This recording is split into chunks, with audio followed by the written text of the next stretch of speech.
2, 3, 4, 5, 6, 2, 8. Good morning everyone.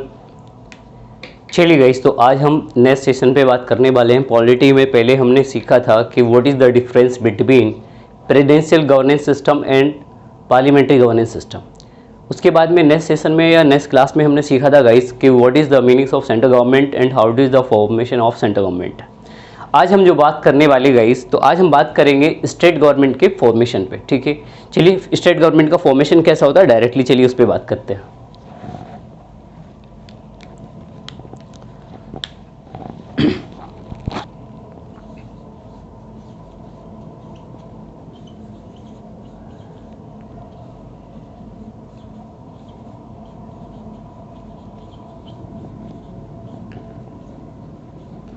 तो चलिए guys, सबसे पहले हम बात करेंगे किसके बारे में, राज्य सरकार के बारे में, यानी कि स्टेट गवर्नमेंट। अब यहाँ से जैसे आपने सीखा था गाइस कि गवर्नमेंट के रेफरेंस में कि गवर्नमेंट के जनरली कितने पिलर होते हैं गाइस। गवर्नमेंट के मुख्यतः 3 पिलर होते हैं और 4 पिलर होता है गवर्नमेंट का मीडिया। तो गवर्नमेंट का पहला पिलर होता है लेजिस्लेटिव, यानी कि विधायिका।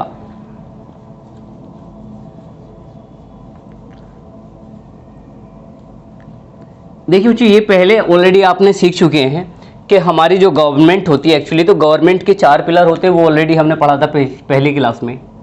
आज हम बात करने वाले किसके संबंध में, स्टेट गवर्नमेंट। तो स्टेट गवर्नमेंट किससे मिलकर बनती है, विधायिका से प्लस एग्जीक्यूटिव यानी कि कार्यपालिका और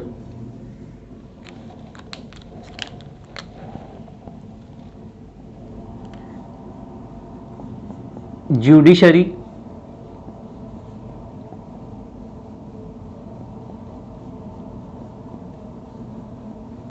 न्यायपालिका। एक और पिलर होता है बच्चों गवर्नमेंट का, वो होता है मीडिया। राइट, चलिए, यानी कि अगर हम कोई भी गवर्नमेंट के बारे में बात करें, चाहे फिर वो आपका सेंट्रल गवर्नमेंट हो या फिर आपकी राज्य सरकार हो, तो कोई भी सरकार होगी बच्चों, तो सरकार के 3 स्तंभ होते हैं, विधायिका, कार्यपालिका और न्यायपालिका। और चौथा और अस्थायी पिलर होता है मीडिया यानी कि पत्रकारिता। ठीक है, आपने सीखा गाइस कि जो लेजिस्लेटिव है यानी कि विधायिका, तो विधायिका काम था कानून बनाना। विधायिका का काम क्या पढ़ा था बच्चों हमने, इसका काम पढ़ा था कानून बनाना। जो कानून विधायिका बनाती है उसी कानून को लागू करने का काम किसका होता है, लागू करना, कार्यपालिका का। और न्यायपालिका उसकी क्या करती है, रक्षा करती है। ये ऑलरेडी हम लोगों ने सीखा है। आज हम बात कर रहे हैं किसके रेफरेंस में, तो राज्य सरकार के बारे में कि साहब राज्य सरकार क्या होती है। तो सबसे पहले बच्चे याद रखेंगे कि राज्य सरकार की जो विधायिका है वो हम किसको कहेंगे। तो राज्य सरकार की जो विधायिका होगी तो बच्चे वो होती है आपका स्टेट लेजिस्लेचर।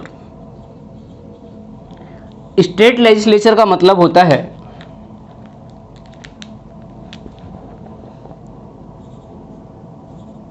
राज्य विधान मंडल। तो जो जैसे राज्य विधानमंडल जो है ये हमारा क्या है बच्चों, ये राज्य सरकार की विधायिका है, या ये कह सकते हैं कि जो विधानमंडल जिसके बारे में बात कही गई है आर्टिकल 168 में इसका उल्लेख है बच्चों। और या तो ये समझ लीजिए जो विधानमंडल है ना इस तरह है जैसे कि केंद्र में संसद। जिस तरह से सेंट्रल गवर्नमेंट की पार्लियामेंट होती है उसी प्रकार से स्टेट गवर्नमेंट की पार्लियामेंट की जगह पर क्या होती है बच्चों, स्टेट लेजिस्लेचर यानी कि राज्य विधान मंडल। यानी कि विधानमंडल को राज्यों की संसद कहते हैं। ये बात समझ आ गई आपको। चलिए आगे बात करते हैं। अब जिस टाइप से आपने पार्लियामेंट संसद के बारे में पढ़ा था कि सर संसद जो थी राज्यसभा, लोकसभा और राष्ट्रपति से मिलकर बन रही थी, उसी प्रकार से हम बात करने वाले हैं किसके रेफरेंस में, विधानमंडल के बारे में। चलिए, तो बच्चे विधानमंडल में क्या होता है, सबसे पहले हमारे पास में होगा एक अपर हाउस यानी कि उच्च सदन।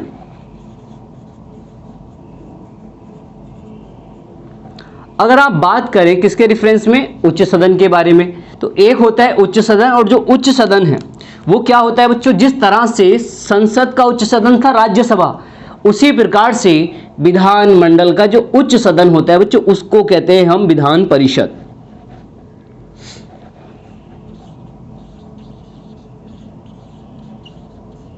Legislative council, Vidhan Parishad.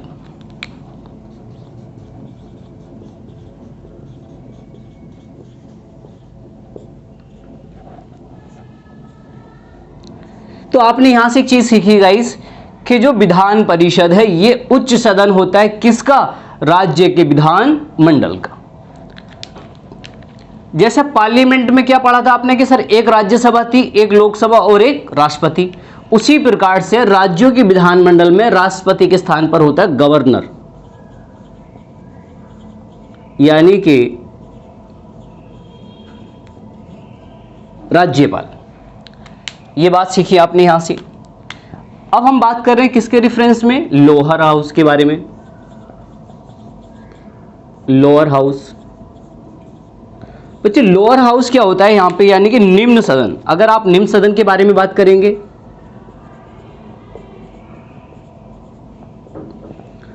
तो निम्न सदन होता है, जैसे पार्लियामेंट का निम्न सदन क्या था, लोकसभा, उसी प्रकार से बच्चों इसका होता है विधानसभा।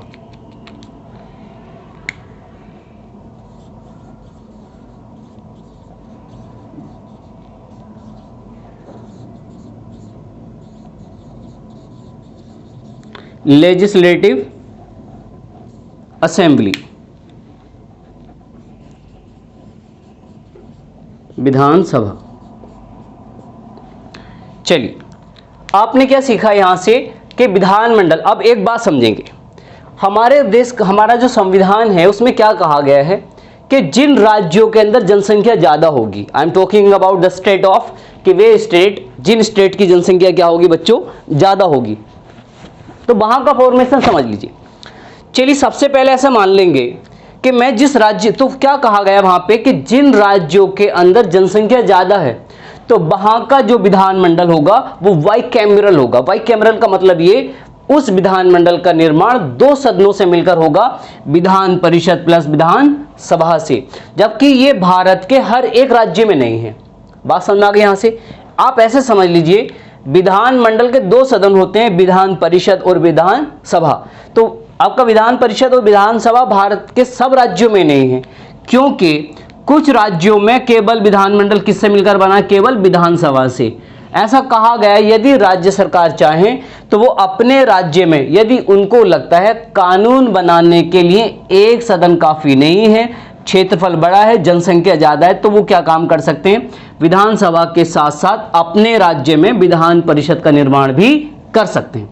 या ये कह दीजिए, ये राज्य सरकारों के ऊपर निर्भर करता है कि राज्य सरकार चाहेंगी तो वो अपने विधानमंडल को दो सदन बनाए या फिर एक सदन। कई बार ऐसा भी हुआ, कुछ राज्यों ने पहले क्या था, अपने राज्य के विधानमंडल में दो सदन शुरू किए, यानी कि विधानसभा का भी गठन किया और विधान परिषद का भी। कुछ सालों के बाद में उन्होंने, जब उनको लगा कि हम केवल एक ही सदन से काम चला सकते हैं, तो उन्होंने अपने राज्यों से दूसरा सदन समाप्त कर दिया। ये समझ लीजिए बच्चे कि विधान परिषद वर्तमान जो आपके भारत के केवल 6 राज्यों में है, जैसे बिहार में है, महाराष्ट्र में है, यूपी में, अरुणाचल प्रदेश में है, तेलंगाना में है और कर्नाटका में है। जम्मू कश्मीर में थी, अब नहीं है। चलिए, तो अभी आपने क्या सीखा कि ये वाला जो सदन है किसके बारे में, विधान परिषद। तो विधान परिषद केवल इतने ही राज्यों में है, तो इससे ये समझ लेंगे आप कि सर विधानमंडल जो है वो भारत दो सदन वाला केवल इतने राज्यों में है, और बाकी सब राज्यों के विधानमंडल में सिर्फ और सिर्फ क्या देखने को मिलेगा आपको, विधानसभा। क्या ये बात समझ में आ गई? आगे सीखते हैं। चलिए सर, आपने कहा कि राज्य सरकार की विधायिका विधानमंडल को कहते हैं, और विधानमंडल का काम क्या हो जाएगा, फिर कानून बनाना हो जाएगा। ये बात समझ में आ गई? राज्य सरकार की विधायिका विधानमंडल, और विधानमंडल का काम क्या होगा, फिर कानून बनाना। विधानमंडल किससे मिलकर बनता है, उच्च सदन, निम्न सदन, यानी कि विधान परिषद, विधानसभा प्लस राज्यपाल से। लेकिन ये भारत के सब राज्यों में नहीं है। जिन राज्यों की को नीड है, जहां पे ज्यादा जनसंख्या, उनके पास में विधान परिषद भी और विधान सभा भी है। वो कौन से राज्य हैं? बिहार, महाराष्ट्र, उत्तर प्रदेश, अरुणाचल प्रदेश, तेलंगाना और कर्नाटक। बात समझ में आ गई यहां से? चलिए अगला स्टेटमेंट। अब इनकी मैं बात कर रहा हूं इलेक्शन के बारे में।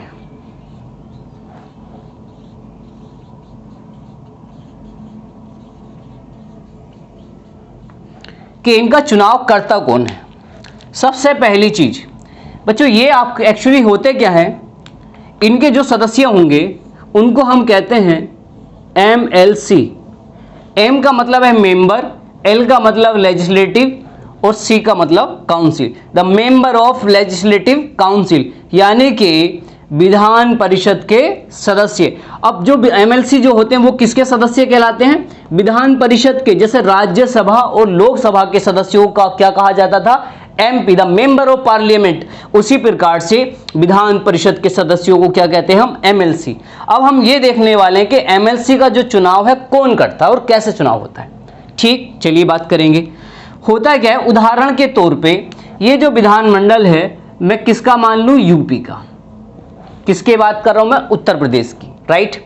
यानी कि अब मैं आपको केवल समझाने की वजह से ये विधानमंडल हमने किसका मान लिया? सपोजेट उत्तर प्रदेश का। तो बच्चे उत्तर प्रदेश के विधानमंडल में अगर जब हम बात करेंगे विधान परिषद की, तो कितने सदस्य हैं? 100 MLC हैं। यानी कि यूपी की विधान परिषद में कितने MLC हैं गाइस? 100 MLC हैं। अब इन 100 MLC का जब इलेक्शन होगा तो इन 100 MLC में से 1/3 मेंबर, 1/3 सदस्यों का जो चुनाव होगा वो आपके क्या करेंगे? MLA करेंगे। यानी कि मान लीजिए आप खड़े हुए किसके पद पर? MLC के पद पर। आपको वोट कौन देगा?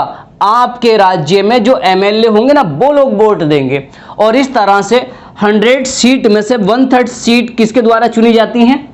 MLA के द्वारा। यानी कि आपने ये सीख लिया सर, 1/3 MLC का चुनाव कौन लोग कर रहे हैं? MLA कर रहे हैं।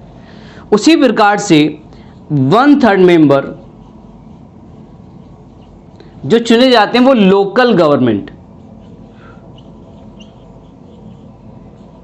स्थानीय सरकारें।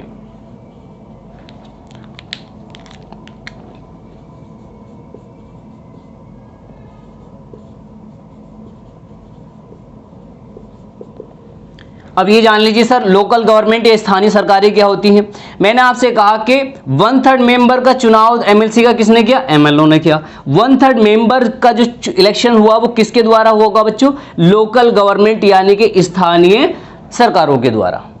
ठीक है। अब ये स्थानीय सरकारें क्या होती है बच्चे? स्थानीय सरकारों का मतलब जैसे ये ग्राम पंचायत, जिला पंचायत, आपके गांव के जो प्रधान हैं ये लोग वोट देने के लिए जाएंगे। बात समझ आ गई यहां से? सर स्থানীय सरकारें जैसे ग्राम पंचायत, जिला पंचायत वगैरह वगैरह। अंडरस्टैंड? ओके, आगे बात करते हैं। 1/12 सदस्य, यानी कि कुल 100 सदस्यों में से 112% जो मेंबर चुने जाएंगे वो क्या चुने जाएंगे बच्चे? स्टेट ग्रेजुएट के द्वारा। State graduate. अब ये स्टेट ग्रेजुएट मतलब आप जिस भी राज्य में, हम यूपी के सपोजेट उदाहरण हमने किसका लिया? यूपी का। तो यूपी में वे बच्चे जिन्होंने क्या किया हो? स्नातक किया हो, ग्रेजुएशन की परीक्षा पास कर ली हो, तो वो लोग वोट देंगे। आप सपोज दैट MLC के पद पर खड़े हुए हैं, तो आपको क्या होगा कि आपके राज्य के जिन लोगों ने ग्रेजुएशन की परीक्षा पास की है तो वो लोग वोट कर सकते हैं। और इस तरह से कितनी सीटें भरी जाएंगी? 1/12। और ये जो ग्रेजुएट हों 3 साल पहले, ग्रेजुएट का मतलब स्नातक किया हो।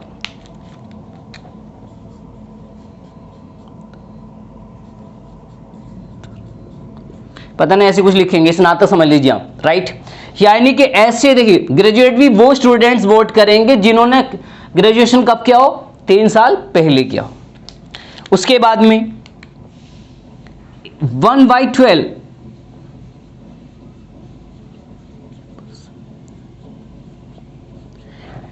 तो 1/12 जो सदस्य जो चुने जाएंगे गाइस वो स्टेट टीचर्स,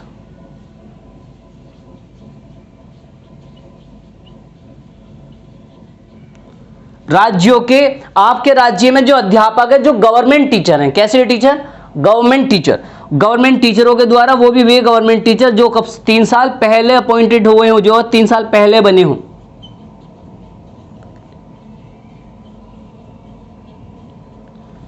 इस लाइन से क्या सीखा आपने कि सर 1/12% जो मेंबर चुने जाएंगे विधान परिषद के, उनको वोट कौन लोग करेंगे, वो राज्यों के अध्यापक लोग करेंगे, वे भी वे अध्यापक जिनकी नियुक्ति आज से वोट करने से 3 साल पहले हो रखी हो। उसके बाद में गाइस 1/6 सदस्यीय मेंबर्स नॉमिनेटेड होते हैं। नॉमिनेटेड का मतलब होता है मनोनीत।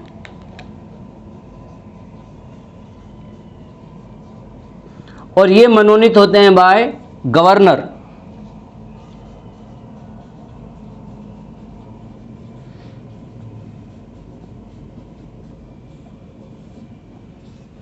यानी कि राज्यों की विधान परिषद में जिन भी राज्य की, देखो अगर हम यूपी की बात कर रहे हैं तो यूपी का गवर्नर करेगा, बिहार का होगा तो बिहार का करेगा, लाइक दैट इज। आपने क्या सीखा यहां से, सर विधान परिषद के अंदर ये 100 MLC कहां पर है, यूपी की विधान परिषद में, सब में नहीं है, सबका अलग अलग है। अगर आप सबका देखेंगे सपोज दैट, तो बच्चों जैसे मैं आपको बताऊं यूपी में कितने हो गए 100, उसके बाद में आंध्र प्रदेश में 58, आपका तेलंगाना में 40, उसके बाद में बच्चे आता है आपका महाराष्ट्र में आपका 78, बिहार में 75, कर्नाटका में 75 मेंबर्स हैं। ठीक, तो हम बात कर रहे हैं किसके रेफरेंस में, यूपी के रेफरेंस में। तो यूपी की विधान परिषद में टोटल 100 सदस्य हैं, जिनका चुनाव कौन लोग करते हैं, कुल सदस्यों का 1/3% सदस्य चुने जाते हैं MLO के द्वारा, 1/3 सदस्य चुने जाएंगे लोकल गवर्नमेंट स्थानीय सरकारों के द्वारा। स्थानीय सरकार मतलब ग्राम पंचायत में, यानी कि गांव का प्रधान वगैरह ये सब लोग वोट करेंगे, या आपका जो जिलों में होता है आपका पार्षद वगैरह जो प्रमुख वगैरह होंगे। उसके बाद में 1/12 जो मेंबर्स होंगे वो राज्यों के ग्रेजुएट जो लोग कर रखे होंगे, वो भी 3 इयर्स पहले।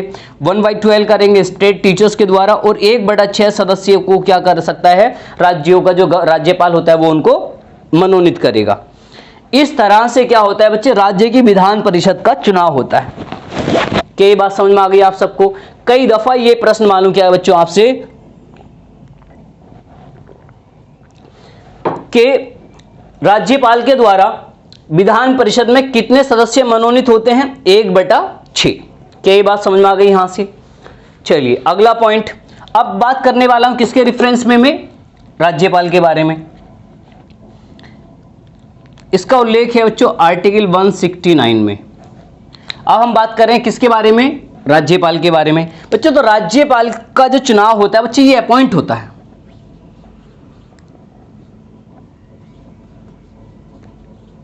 ये अपॉइंटेड होता है किसके द्वारा, बाय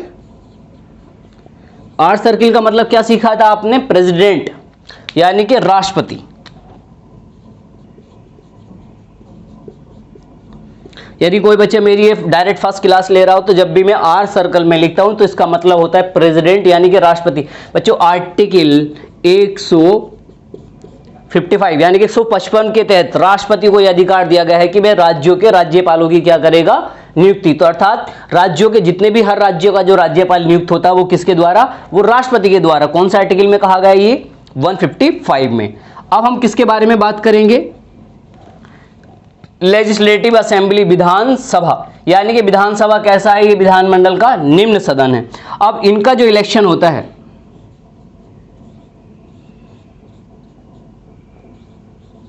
चुनाव,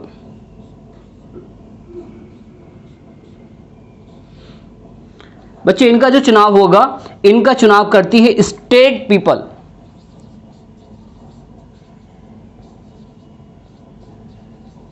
यानी कि राज्य की जनता। तो ये चुनाव किसके द्वारा हो रहा है बच्चों, राज्य की जनता के द्वारा। तो जब राज्य की जनता के द्वारा ये इलेक्शन हुआ तो आपको यहां से ये चीज समझ में आ जानी चाहिए कि ये फिर किसके प्रति उत्तरदायी होंगे बच्चों, यानी कि सर राज्यों की जो विधानसभा होती है, पहले ये समझ लीजिए इनके सदस्यों को क्या बोलते हैं बच्चों, हम MLA the member of legislative assembly, विधानसभा सदस्य। तो MLA कौन होते हैं? ये राज्यों का जो निम्न सदन होता है विधानसभा, उसके सदस्यों को हम MLA कहते हैं। और सर MLA का जो चुनाव है वो राज्य की कौन करती है? जनता। जिस भी राज्य के MLA होंगे उन राज्यों की जनता करेगी, इसीलिए मैंने यहाँ पे भारत की जनता नहीं लिखा। समझ में आया यहाँ से? और ये कल मैंने आपको ये भी बताया था बच्चों कि जो जिसका चुनाव करता है वो उसके प्रति क्या होता है बच्चों? रिस्पॉन्सिबल, यानी कि जितने भी मेंबर ऑफ लेजिस्लेटिव असेंबली ये सदस्य किसके प्रति उत्तरदायी होंगे? तो वो राज्य की जनता के प्रति उत्तरदायी होंगे।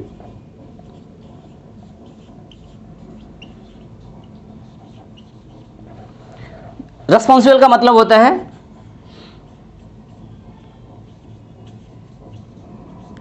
उत्तरदायी, राइट। तो अभी आपने क्या सीखा यहां से? चलिए एक बात फिर से इसको रिकॉल करा रहा हूं मैं। सर राज्य सरकार के बारे में यदि हम बात करेंगे तो राज्य सरकार की विधायिका किसको कहा जाता है? विधान मंडल को। और विधान मंडल के बारे में कौन सा आर्टिकल में कहा गया? आर्टिकल 168। सर विधान मंडल क्या होते हैं? दो तरह के हो सकते हैं। कुछ राज्यों में विधानमंडल सिर्फ एक सदन वाला हो सकता है और कुछ राज्यों में विधानमंडल दोनों सदन वाला। तो दोनों सदन कितने राज्यों में है?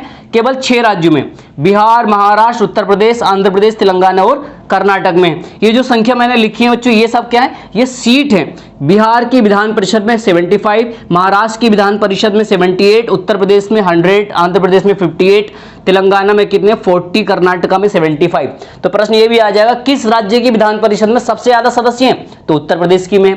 दूसरे नंबर पे कौन है? महाराष्ट्र है। ठीक है गाइस, जिस समय आंध्र प्रदेश और तेलंगाना एक थे तो उस समय ये दूसरे नंबर पे आता था। फिलहाल अभी कौन आ रहा? सेकंड नंबर पे महाराष्ट्र आ गया। उसके बाद में जब आपको ये भी पता है कि जम्मू कश्मीर अभी हाल ही में बना है, कब बना? 31 अक्टूबर 2019। जम्मू कश्मीर को क्या कर दिया गया? केंद्र शासित स्टेट बना दिया गया। तो जम्मू कश्मीर से अब 2 केंद्र शासित राज्य बन गए, एक जम्मू कश्मीर और एक लद्दाख। कब बने हैं बच्चों? ये बने हैं 31 अक्टूबर 2019 को। इनको अनाउंसमेंट या इनकी घोषणा कब हुई थी? 5 अगस्त 2019 में इनका अनाउंसमेंट किया गया था। क्वेश्चन आपने बताना है कि नया जो राज्य बना है आपका जम्मू कश्मीर और आपका कौन? लद्दाख। तो इन दोनों नए राज्यों के, ये दोनों केंद्र शासित प्रदेश हैं, इनके नए राज्यपाल किनको, उप राज्यपाल किसको नियुक्त किया गया? उनका नाम बताइए कमेंट्स में। ठीक है गाइस, अगला स्टेटमेंट्स। अब बात कर लीजिए किसके बारे में बच्चे? विधानसभा में। एक बात और जान लीजिए बच्चे, विधानसभा भारत के कितने राज्य हैं? भारत में 28 राज्य। पहले 29 थे, जम्मू कश्मीर हटा दिया गया। तो पहले क्या था बच्चों? पहले 29 राज्य और 7 केंद्र शासित प्रदेश थे। प्रेजेंट में 28 राज्य हैं, जो 29वां था, 29वां कौन? जम्मू कश्मीर। तो एक कम हो गया और उस जो कम हुआ उससे एक की वजह 2 केंद्र शासित राज्य बन गए। इस प्रकार कितने केंद्र शासित हैं आपका? यूटी का मतलब होता है यूनियन टेरिटरी, केंद्र शासित प्रदेश। तो भारत में 9 केंद्र शासित प्रदेश और 28 राज्य हैं। जैसे अब मैं बात ये क्यों लिख रहा हूं यहां पे? मैं ये समझा रहा हूं कि कितने राज्यों में विधानसभा है। तो बच्चों 28 में तो ये है, यानी कि सब राज्यों में। अगर आप यूटी वालों पे बात करेंगे तो यूटी वाले में बच्चे दिल्ली में है, पौंडीचेरी में है और जम्मू कश्मीर में है, लद्दाख में नहीं। यानी कि टोटल 31 स्टेट में क्या है देखने को मिलेगी आपको? विधानसभा, जिनका चुनाव कौन करेगी? उस राज्य की जनता। ठीक है गाइस, चलिए अगला स्टेटमेंट। अब हम बात कर रहे हैं किसके रेफरेंस में? कार्यपालिका के रेफरेंस में। बच्चों कल भी आपने सीखा था केंद्र सरकार के रेफरेंस में कि जो कार्यपालिका होती है बच्चों, तो कार्यपालिका कितनी तरह की होती हैं? 2 तरह की होती हैं। इंडिया में कितने प्रकार की कार्यपालिका को फॉलो किया गया? 2 प्रकार की। तो एक होती है हमारी कौन सी बच्चे? टेम्परेरी, एक होती है परमानेंट। टेम्परेरी मतलब अस्थायी, एक है हमारे पास में अस्थायी कार्यपालिका और एक है बच्चों स्थायी कार्यपालिका।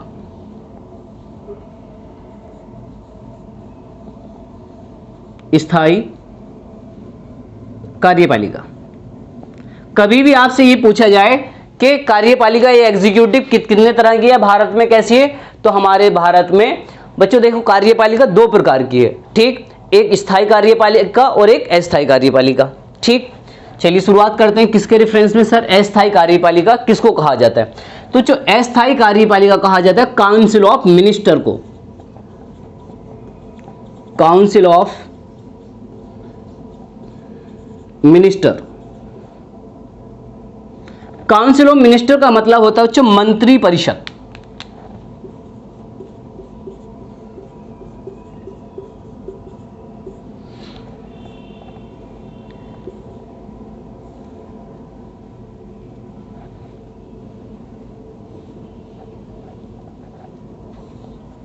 चलिए यहां सब एक चीज सीखेंगे। पहले आपको मैं ये सिखा रहा हूं यहां पे कि जो मंत्री परिषद है ये होता क्या है बच्चों। मंत्री परिषद का मतलब क्या होता है? मंत्री परिषद का मतलब है द ग्रुप ऑफ या member, the group of ministers. मंत्रियों के समूह को कहा जाता है मंत्री परिषद। अब ये मंत्री कहां से आते हैं बच्चों? इसमें जो मंत्री होंगे ये मंत्री आपके एमएलए और एमएलसी ही होंगे, यानी कि इसके अंदर जितने भी सदस्य आएंगे बच्चों,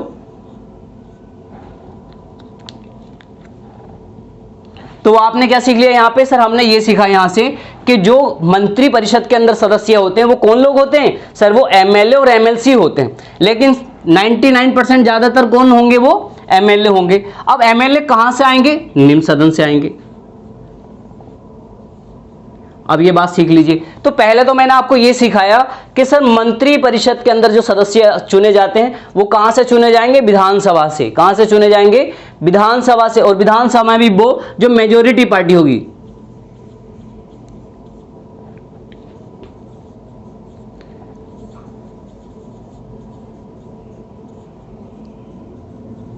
जो पार्टी बहुमत में आएगी। अब सर ये मेजोरिटी पार्टी किसे कहते हैं? बहुमत में पार्टी। ऐसा होता है बच्चों कि हम क्या काम करते हैं, उदाहरण के तौर पे चलिए मैं आपको केंद्र सरकार से समझाऊं। केंद्र सरकार के बारे में जब आप बात करेंगे तो केंद्र सरकार में एक चीज सीख लीजिए, वो क्या है कि जैसे केंद्र सरकार का जो निम्न सदन था बच्चे वो था लोकसभा, और लोकसभा में कुल सदस्यों की संख्या थी 545। कितनी थी? 545। और उसमें यह कहा जाता है कि आप अगर जो सरकार कौन पार्टी बनाए तो वो पार्टी सरकार बनाएगी जिसके पास में मिनिमम 273 सीट मिलेंगी। मान लीजिए कि बीजेपी को 273 सीटें मिल गई या फिर कांग्रेस को मिल गई, बीजेपी सपा किसी को मिल, जिस भी पार्टी को 273 से ज्यादा सीट मिलेगी उस पार्टी को कहा जाता है फुल मेजोरिटी, पूर्ण बहुमत सरकार। जैसे इस बार बीजेपी है पूर्ण बहुमत में। समझ में आ गया यहां से कि किसको कहते हैं बहुमत पार्टी। या फिर मान लो ऐसा होता कि सरकार बनाने के लिए किसी भी पार्टी को 273 सीटें चाहिए होती, यदि इतनी सीटें किसी के पास में नहीं आती तो फिर लोग क्या करते हैं? फिर कहते हैं गठबंधन सरकार। गठबंधन सरकार में क्या होता है? फिर 2 या 3 पार्टी मिलकर इतनी सीटें अपना अरेंज करेंगी जिससे वो सरकार बना सकें। जब एक से ज्यादा पार्टी मिलकर सरकार बनाती हैं उसको कहते हैं गठबंधन सरकार। ठीक, और सरकार का मतलब ही है मंत्री परिषद। बात समझ में आई? क्योंकि मंत्री परिषद क्या है? मंत्रियों का समूह, the group of minister that called is council of ministers. ठीक है बच्चों, अब आपने ये भी सीख लिया। चलिए इसमें एक चीज और सीख लेंगे।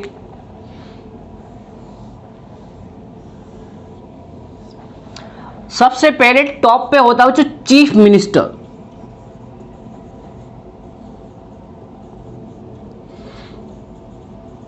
यानी कि मुख्यमंत्री। सबसे पहले काउंसिल किसके बारे में बात चली? मंत्री परिषद में। तो मंत्री परिषद में सबसे हेड, मंत्री परिषद का मुख्य हेड कौन होता है? वो होता है मुख्यमंत्री। मुख्यमंत्री के नीचे होंगे बच्चों आपको कैबिनेट मंत्री।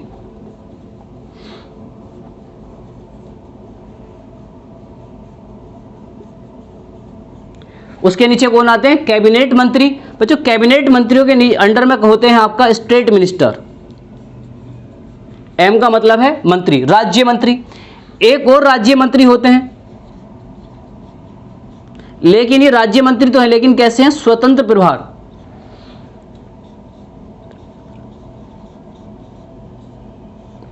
और एक होते हैं बच्चों डिप्टी मिनिस्टर, यानी कि उप मंत्री। अब ये फॉर्मेशन किसका हो गया आपका? बच्चे ये फॉर्मेशन हो गया मंत्री परिषद का। मंत्री परिषद के रेफरेंस में भी ये कहा गया बच्चों कि मंत्री परिषद के जो सदस्य होंगे तो कितने टोटल सदस्य हो सकते हैं मंत्री परिषद के अंदर? तो मैक्सिमम हो सकते हैं बच्चों 15% और मिनिमम हो सकते हैं 12%। और ऐसा कब से प्रावधान किया गया था? 91वां कॉन्स्टिट्यूशन अमेंडमेंट, संविधान संशोधन हुआ था 2003 से। वो भी किसके सदस्य होते हैं बच्चों जनरली? कहाँ के? विधानसभा के, एक बार फिर से सुनेंगे ये क्या लिखा मैंने यहाँ पर बच्चों, मैंने कहा कि मंत्री कितने मंत्रियों का समूह बनेगा, ये कितने लोग, क्या ऐसा तो नहीं है कि सभी सदस्य आपका देखिए विधानसभा के सभी सदस्य विधान परिषद के इन सबको नहीं लेकर आ सकते ना, तो कितने सदस्य यहाँ पर आ सकते हैं अधिकतम और मिनिमम। तो पहले ये सदस्यता फिक्स नहीं थी, लेकिन 2003 में 91वां संविधान संशोधन हुआ और ये प्रावधान कर दिया गया कि मंत्री परिषद के अंदर विधानसभा और विधान परिषद से मिलाकर कुल सदस्यता अधिकतम कितनी हो सकती है, 15% और मिनिमम 12%। लेकिन हमारे जर्नली विधान परिषद से सदस्य नहीं चुने जाते हैं, कहां से चुने जाते हैं, विधानसभा से। तो विधानसभा के मिनिमम मैक्सिमम 15% और मिनिमम 12%। और मंत्री कितने प्रकार के होते हैं, तो बच्चों मंत्री होते हैं 3 प्रकार के, कैबिनेट मंत्री, राज्य मंत्री और उप मंत्री। चीफ मिनिस्टर जो है ना बच्चों, ये भी कैबिनेट मंत्री है। कैबिनेट मंत्रियों में सबसे बड़ा मंत्री होता है मुख्यमंत्री, चीफ मिनिस्टर, और ये भी क्या है, एक आपका कैबिनेट मंत्री है। फिर क्या होता है, इन मंत्रियों की मदद करने के लिए होते हैं बच्चों आपके राज्य मंत्री। तो जो राज्य मंत्री है ये इन मंत्रियों के अंडर में रहकर काम करते हैं। फिर इनके नीचे होते हैं आपका डिप्टी मिनिस्टर, उप मंत्री। तो उप मंत्री राज्य मंत्रियों के अंदर भी अंडर रहकर भी काम करते हैं, और यही लोग आपका कैबिनेट, यानी कि ये इनके लिए भी हेल्प करते हैं और इनकी भी।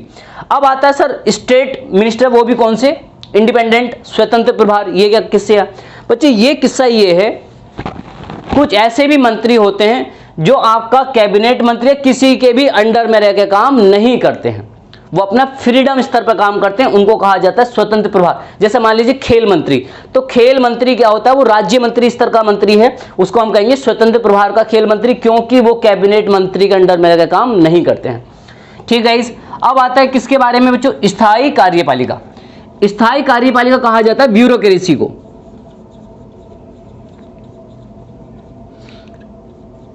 ब्यूरोक्रेसी मतलब नौकरशाही।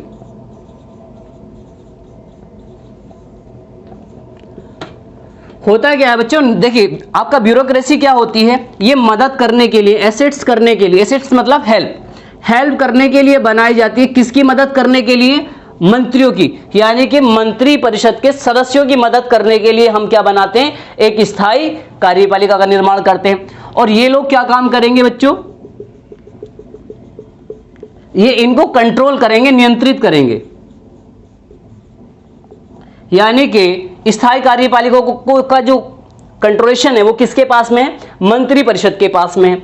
और ये किसके प्रति उत्तरदायी होंगे, स्पेस कम है इसलिए मैं ऐसे बना रहा हूं। ठीक, तो ये लोग जो उत्तरदायी होंगे वो मंत्री परिषद के प्रति उत्तरदायी होंगे।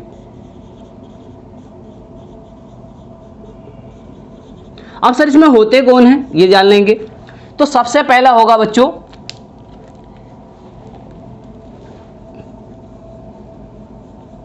कैबिनेट सिक्योर, देखिए सेक्रेटरी, कैबिनेट सेक्रेटरी का मतलब है कैबिनेट सचिव। फिर उसी तरह से स्टेट, इनके अंदर इनके भी सचिव होंगे, इनके भी सचिव होंगे और इनके भी सचिव होंगे। और सर ये लोग कौन होते हैं बच्चों, तो ये लोग होते हैं आपका IAS या IPS,